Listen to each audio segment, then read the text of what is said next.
galerinha, primeira leituras da semana do ano, que na verdade é um compilado da semana anterior e dessa última semana, porque na última semana eu fiz o vlog de leitura do Invencível, então eu quis deixar só naquele bloco. E agora eu vou falar de tudo que eu li nas últimas 2 semanas. Esse é o primeiro vídeo do ano. Se você não conhece o Antiplano, eu sou o Luiz, aqui do único canal de cultura do mundo. Se você não conhece, se inscreve, ativa o sininho, deixa o like, comenta aqui o que você teve de leitura nesse final de ano aí. Então vamos lá, que tem bastante coisa diferente, então bora lá. Bom, a primeira leitura que eu tive foi esse disco aqui, um disco de vinil do Chopin. Não, na verdade isso aqui é só o encarte que o Daniel Esteves deixou. O quadrinho em si está aqui dentro, é um quadrinho bem diferentão, um quadrinho que você lê girando assim e termina um lado, você vai pro lado B, igual um disco mesmo. Você não coloca no vinil, eu acho que não funciona, mas é bem divertido. Vai falar sobre esse cara que morava junto de um outro humano, eles brigam e no final tem a ver com disco. Bem bacana, tem algumas referências assim meio estranhas, porque acho que esse cara aqui é o Rafael, que faz os quadrinhos lá de terror, né? Tem até o curso e tudo mais. Aqui provavelmente devem ser outros autores de quadrinho que eu não reconheci. Mas é um projeto muito diferente, muito arrojado. Eu tava lá pela Comic Con e tudo mais, eu passei na mesa lá do Daniel Esteves, que é a mesa da Zapata Edições, que é a editora dele. E do nada tinha isso aqui lá em cima. Eu falei, caraca, que diferente, né, mano? Eu vi o preço, achei um preço ok. E acabei pegando. Não sei se ele vai conseguir vender isso mais ou se era só um projeto lá para aquela Comic Con, mas acho que pela diferença, se você tiver a chance de comprar isso aqui, compre. E também pro Daniel, se ele tiver a chance de fazer mais nesse formato, num formato diferente também, conseguir imaginar coisas novas, fica muito legal quando você consegue transpor a mídia do quadrinho para outras coisas. Aqui no caso misturou com o disco e a história também tem a ver com o disco, então ele conseguiu misturar muito bem esses dois elementos. Fica a recomendação não só do disco, mas também dos outros quadrinhos da Zapata, que eu já recomendei em alguns outros vídeos. Bom, continuando, essa semana eu li mais um Conrad Apresenta, dessa vez do Eduardo Medeiros, que é o Primo. O Primo vai falar a história meio noventista, de certa forma, de um menino que tá com seu outro primo. Eles começam a conversar e tudo mais, falam do irmão desse personagem principal e encontram lá no quarto dele cigarrinho, provavelmente de maconha, né? E eles falam, ó, meu irmão consegue transar quando ele fuma isso aqui. Acho que exala alguma coisa aí no ar e as mulheres ficam muito interessadas nele. Aí ele vai com esse primo assim pra rua com esse cigarro escondido da mãe e eles fumam.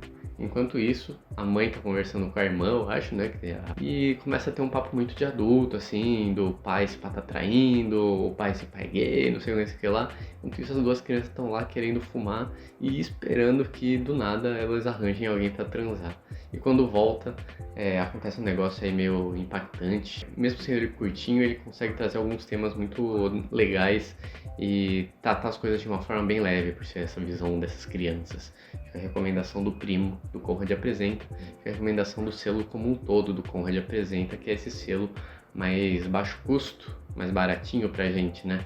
Fica em torno de uns 15 reais, se eu não me engano, cada edição, e tem vários autores nacionais aí de peso. Outra leitura que eu fiz de nacional, essa semana eu li bastante nacional, porque como eu comprei muito na Comic Con, acabei deixando aqui do lado e eu ia intercalando entre as coisas que eu vou lendo, ler uma nacional, e eu li esses dois quadrinhos do Dope, do Edson Bortolotti, que é um cara que ele já segue aqui o canal e ele que me deu esse voluminho aqui e me deu um outro quadrinho que eu ainda não li, e aí eu aproveitei e peguei o volume 2. O volume 2 tem essa capa que faz referência ao Jonga, né? E aqui essa capa que eu não sei direito se é referência a alguma coisa, parece um pouco Pulp Fiction, né? Mas a história em si vai ser, na real, uma mistura de Breaking Bad com as favelas brasileiras, né? Essa moça aqui, que ela é professora e tudo mais, ela tem uns 2 pós-graduação, não sei se tem mestrado e tal, mas ela é muito boa em fazer química e tudo mais, e um dia o primo dela, que é um cara que ela era muito apegado, acaba falecendo. pela polícia, e quando ela vai lá na casa dele, encontra um monte de droga, com um caderninho, com listas e tudo mais. Então ela sente que ela tem uma dívida com esse primo nisso ela acaba virando a Heisenberg brasileira aqui. Muito legal, a primeira obra seriada do Edson Bortolotti. Aqui dá pra ver que ele manja bastante do que ele tá fazendo, ele consegue prender a gente a cada volume, ele tem alguns planos assim que são muito cliffhanger de série. Acho muito legal toda essa referência que ele tá dando aqui de Breaking Bad e também tudo o que é novo aqui que ele consegue trazer, né? Toda essa brasilidade e tudo mais. Eu vou ler outro quadrinho do Edson Bortolotti também essa semana e provavelmente eu já volto a falar, mas fica a recomendação das obras do Edson Bortolotti que eu gostei demais e eu tô ansioso para ver os próximos volumes, aparentemente vão ser 4 e eu espero que alguma editora pegue e compile tudo num encadernadinho só. O próximo quadrinho nacional que eu li foi Picumã, do Wiro. Picumã é uma história bem diferente. Vai contar a história de algumas pessoas assim, militares do exército e tudo mais, estão tendo que lutar contra a infestação da lacração. A lacração que está vindo do espaço por meio de perucas alienígenas que estão dominando a mente e estão fazendo uma lavagem cerebral nas pessoas aqui do planeta. Então os militares têm que parar essa invasão. É um quadrinho que é muito crítico e ele é muito irônico, né? Ele trata algumas coisas assim de maneira extremamente cômicas, mesmo sendo um negócio muito pesado, uma homofobia ali muito forte, e vai mostrar como que dois desses militares, que na verdade são queer, LGBT e tudo mais, estão lidando com essa situação meio que disfarçados ali dentro e tentando limpar de dentro para fora o que está acontecendo com os militares. Estão tentando implantar essas perucas da lacração aí. Muito bom, acho que os termos que ele usa assim trazem muito para o dia atual e trazem muito essa ironia, né, pelos termos que usava, questão de lacração e tudo mais. Fica a recomendação do Picumã, do Wiro. Brasileiro também, agora da Veneta, eu li O Filho do Norte, do André Toral, tava concorrendo ao Jabuti, se eu não me engano, né, que é a história do Gonçalves Dias, um poeta brasileiro, né, vai contar a história dele aqui no Brasil, como ele ia escrevendo as histórias dele, às vezes que ele se perdia por aí, como ele morreu. Tem vários pontos assim que esse quadrinho vai abordar. Vou falar pra vocês que não foi um quadrinho que me despertou muito enquanto eu tava lendo, não sei se é porque eu não sou acostumado com poesia, então não estava muito interessado. Acabei lendo meio que assim, querendo ler tudo que estava ali competindo no Jabuti, mas não me pegou não. Não é o tipo de história que eu curti, pelo menos não o jeito que foi escrito, sabe? Talvez se a história dele fosse escrita de um outro jeito, talvez eu gostasse mais, não sei. Não sei se dependia de eu conhecer melhor as poesias do cara e tudo mais. Tá aí, O Filho do Norte, quadrinho do André Toral. Também li Iê, do Guilherme Petreca, da Veneta também. E Petreca que agora está totalmente no Pipoca e Nanquim, já lançou uns 2, 3 quadrinhos pelos caras e tá pra lançar mais. E esse aqui é um quadrinho dele que concorreu a prêmios lá fora, se eu não me engano. E é um quadrinho extremamente bonito, vai contar a história desse menino aqui da capa, que é o Iê, não do Kanye West, né? Ele é um menino mudo, ele consegue falar só Iê. E ao longo desse quadrinho ele tem que lutar contra as forças do mal, de um imperador do mal e tudo mais. Estão imperando ali ao longo do país, do reino que ele mora. E ele vai acabar lutando muito contra ele mesmo, contra as inseguranças dele, contra os medos dele. E tudo isso é representado numa arte aqui muito bonita do Petreca, que usa muito preto, muita... acho que é rachura, né, que fala essas linhas aqui assim. Tem uma arte meio realista, meio mágica ao mesmo tempo. As proporções são meio realistas, mas ao mesmo tempo é muito cartunesco, é meio Ghibli de certa forma, meio anime. É bonitaço esse quadrinho aqui assim. Não só bonito na questão de desenhos, mas também no que ele tá passando aqui. Eu acho que é muito legal pra você que de repente se sente meio sozinho, tem medo de ir pra frente, de seguir, fazer mudanças. Acho que esse quadrinho fala muito sobre isso. Então, se você tá querendo alguma coisa diferente, mais pessoalzona, esse aqui é um quadrinho acho que perfeito pra você. E também é muito diferente do que ele fez ali pelo que eu vi do Pipoca, que eu li o Super Punk, né, que é um negócio mais infantil, mas aventurona, e fez o Ogiva, que é um negócio mais The Last of Us, assim, da vida, né. E aqui acho que é um negócio bem pessoalzão. O outro lado dele eu não li, o Shamisen, mas tenho muito interesse, em algum momento vou atrás. Essa semana eu também li esses 2 voluminhos do quadrinho A2, que seria o 7.1 e 7.2, e a cartinha, né, que eles estão vendendo um TCG deles. E aqui eu peguei o 2º segunda carta. Bom, nesses 2 volumes, um vai mostrar a história de quando eles foram pro Rio de Janeiro e encontraram com uma árvore lá e começaram a brisar na árvore e tudo mais. Muito divertidinho. Todo quadrinho A2 é muito divertido. Pra você que não sabe, quadrinhos A2 são essas histórias da Cris Eijo com o Paulo Crumbin, que são os autores dos penadinhos da Graphic MSP, né? E aqui eles vão contar a rotina deles ao longo da vida deles, né? Tem o volume que eles contam de como foi fazer o penadinho, tem o volume de como foi no evento tal, como foi na cidade Y e tudo mais. E aqui esses são os 2 novos lançamentos, que não chegam a ser um volume completo, que eles são mais zinizinhos, menorzinhos, mas é o que eles estão chamando de ponto 1 e ponto 2, né? E aqui no caso 1 é desse que eles foram, acho que pro Rio, e encontraram com uma fruta lá estranha, começaram a brisar sobre a fruta. E esse aqui sobre as roupas da Cristina Icco que ela teve ao longo dos anos e quando ela ficou encantada com alguma peça que ela não tirava do corpo e tudo mais, como isso foi sendo periódico ao longo da vida dela. E também em algum momento mostra também eles fazendo quadrinho e o Crumbin pintando ela com uma camisa de uma cor que ela não tem, ela em black. Essa camisa eu nunca tive. Aí eles dão essas desculpinhas dela. Muito divertido, sempre muito legal ler quadrinhos A2. Sempre fico na expectativa deles mencionarem Santos, porque o Crumbin é de Santos. E em algum desses voluminhos tem um desenho que seria uma foto de Santos. Fica a recomendação para você que é santista, para você que gosta também desse negócio mais slice of life, é bem legal. E para terminar, o último quadrinho brasileiro que eu li essa semana foi Mukanda Teodora, do Marcelo de Salete. Por enquanto eu tinha lido apenas o Angola Janga e eu estava muito interessado em pegar o Kumbé, o Mukanda Teodora, mas o Mukanda Teodora me surpreendeu bastante. Eu gostei, não que me surpreendeu, né, porque o Angola Janga já era bom demais.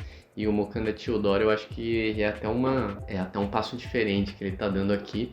O Angola Janga tem bastante texto e aqui ele consegue fazer um negócio mais quieto. Eu não sei se foi de propósito, mas a personagem principal, entre aspas, que é a Teodora, ela tá querendo enviar uma carta, só que ela não sabe ler e escrever e pede para alguém escrever para ela. Talvez esse negócio de ter menos palavras tenha a ver com isso, dela não saber ler e escrever, não sei. Mas aqui ela conta a história da Teodora, que quer mandar uma carta pro marido dela, que mora em outro lugar, ela é de São Paulo, o marido é de algum lugar mais no interiorzão de São Paulo, só que 1800 e pouco, né? Então ainda tinha escravidão e tudo mais. E aqui o Marcelo vai contar a história do menino que ficou incumbido de levar essa carta até o marido dela e como que isso vai se desenrolar. Eu gostei pra caramba, acho que eu gostei mais do que o Angola Janga. Não que o Angola Janga seja ruim, né? Ele é incrível também, mas aqui eu acho que me pegou um pouco mais. E agora eu tô na vontade de ler o Kumbé e eu não lembro se tem mais algum dele, se tiver também, mas esses outros dele que tem pela Veneta e o que não tiver pela Veneta também vou ver se eu dou um jeito de arranjar. Passando agora para os quadrinhos gringos, né? Eu vou começar com Esporte é de Matar da Veneta também. Inclusive eu li muito Veneta essa semana porque os membros votaram lá no nosso grupo de assinatura para as leituras dessa semana ser focada em Veneta. Então eu acabei lendo muito quadrinho da Veneta, tanto que eu vou falar de mais alguns ainda. E Esporte é de Matar é um que me surpreendeu bastante. Eu não sabia o que esperar, eu vi essa imagem aqui, achava que era um quadrinho meio que de esporte assassino, meio Mecânica Celeste, só que do mal. E na verdade é um quadrinho que vai passar depois de um jogo de futebol americano, em que os negros acabam usando o momento como uma forma de protesto por causa do Black Lives Matter, de terem matado um negro e tudo mais. E um desses caras quer pegar um dos jogadores principais do time lá, dos Birds, para ser meio que a cara da revolução aí do Black Lives Matter que eles estão fazendo, enquanto tem algum pessoal que é mais anarquista, que tá lá mais só pra causar, tem brancos ali meio que se aproveitando, falando, a gente tá do seu lado, mas eles têm medo dessa manifestação mais pesada, eles só pensam na revolta pacífica, né, de certa forma, e acabam em algum momento, por exemplo, indo para o outro lado, porque tá muito pesado para eles, então quem tá errado, na verdade, é quem tá fazendo mais violência, de certa forma, sendo que, na verdade, quem tá sofrendo com essas violências ao longo da vida toda são os negros e tudo mais. E é muito legal também, assim como o Picuman tem um lado irônico, tem um negócio um pouco engraçado, principalmente quando leva pro lado desses brancos, assim, que eles estão ali querendo participar do negócio, mesmo não sendo uma luta deles, eles querem ali mostrar que eles estão estão apoiando porque eles querem ser o lado certo, só que quando o negócio fica mais pesado, eles ficam meio que... estão nessa de ter medo de virar casaca, né? Fica a recomendação, quadrinho muito, muito, muito político e até engraçado, assim, de certa forma, mesmo sendo um tema muito pesado, né? E eu também li Bruxas Minhas Irmãs, da Chantal Montelier. Esse quadrinho eu confesso que eu tava esperando um pouco mais, eu achei o jeito que é contado a história meio esquisito. O Bruxas Minhas Irmãs são vários contos que mostram como que essa opressão que as mulheres sofrem acabou levando para um lado muito errado desde sempre. E ela representa a potência feminina de força como as mulheres sendo bruxas. Aqui acaba mostrando como que essas bruxas são retratadas e como elas são perseguidas ao longo do mundo, ao longo da história, porque aqui são vários contos que se passam em várias épocas diferentes, como elas são perseguidas e queimadas de maneira metafórica ou não, como elas lutam contra isso todo dia, contra esse machismo que rola na nossa sociedade. Só que eu achei meio estranho o jeito que é contada essa história, e também tem algumas partes que tá meio em baixa qualidade, assim, dá pra você ver os pixels nos desenhos. Pelo que me falaram, foi meio que reeditado pela Chantal, e aí talvez ela tenha refeito no digital, só que não numa alta qualidade, aí quando imprime fica meio estranho. É um quadrinho assim que eu tava esperando um pouco mais da Chantal, principalmente depois de ler Social Fiction e depois de ler o próximo que eu vou falar aqui. Mas é um quadrinho legal, não é também assim péssimo, mas me decepcionou um pouquinho de nada. E eu tava falando da Chantal, falei de um outro quadrinho que eu gostei muito dela, que é a adaptação de O Processo, do Kafka. Cheguei a ler o livro do Kafka, mas eu gostei muito aqui da adaptação. Mostra esse mundo aí que mesmo o cara tá indo preso sem saber por quê, que o quadrinho inteiro tentando descobrir por que ele tá indo preso, e mesmo enquanto ele tá sendo preso, ele tem que trabalhar de segunda a sexta, e aí no domingo ele tem que correr atrás disso aí, porque é quando ele não tá trabalhando. Quando ele tem que trabalhar, ele vai estar trabalhando. Quando ele tem que resolver alguma coisa, ele não vai nem ter a folga do trabalho para resolver. Ele vai no fim de semana dele, no dia de descanso, aí ele vai correr atrás para resolver ele não ir preso. Aqui eu acho que a arte tá muito foda. Ela usou preto e branco apenas, né? Ali no Bruxas Minhas Irmãs é um coloridão, tanto que acho que isso é um dos motivos de ter deixado pixelizado algumas partes, mas aqui é um negócio acho que mais tradicional, ela deve ter feito inclusive à mão, né? Não, parece não ter digital nessa época, eu não vi de quando que é. Quero agora ler o livro do processo. Outro quadrinho da Veneta que eu li foi o volume 2 de Ikkyu, história do monge mais famoso que rolou ali no budismo, que é esse monge Ikkyu. Aqui ele ganha o título, que é esse nome dele, depois ele ter passado algumas coisas pelo volume 1, ele acaba indo ficar com um monge novo ali, que vai ensinar as coisas pra ele, e acaba resolvendo enigma, entre aspas, que esse monge passa pra ele, e ele é o primeiro a resolver, e ele acaba recebendo esse nome de Ikkyu, que é meio que pausa, que significa. E também vem muito da reflexão que ele teve, dele chegar nas conclusões que ele chega. Mostra também muito de outros monges que têm inveja do Ikkyu, que estão ali querendo esse título, estão querendo tryhardar ali em ser monge, enquanto o Ikkyu tá só refletindo, vivendo o momento e acabando conseguindo encontrar essa iluminação que os budistas tanto falam. Mostra toda a evolução dele, desde criancinha do volume anterior até aqui que ele tá chegando ali na fase adulta.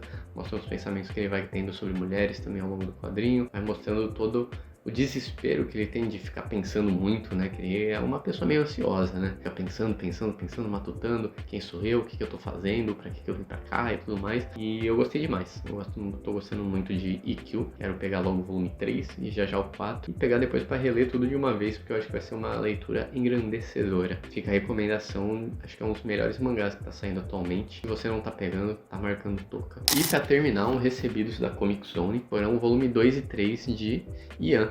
Eu gostei muito do 1, eu tava esperando uma promoçãozinha pra pegar o 2 e o 3, só que acabou que a Comic Zone acabou mandando pra gente e eu peguei pra ler e devorei os dois volumes no mesmo dia. Achei incrível. Eu já tinha gostado do primeiro, tinha achado assim um mundo sci-fi muito legal, tinha achado a arte muito incrível, mas eu tinha ficado meio que tipo, passou um tempo eu fiquei meio, quando der eu pego, não tô tão empolgado.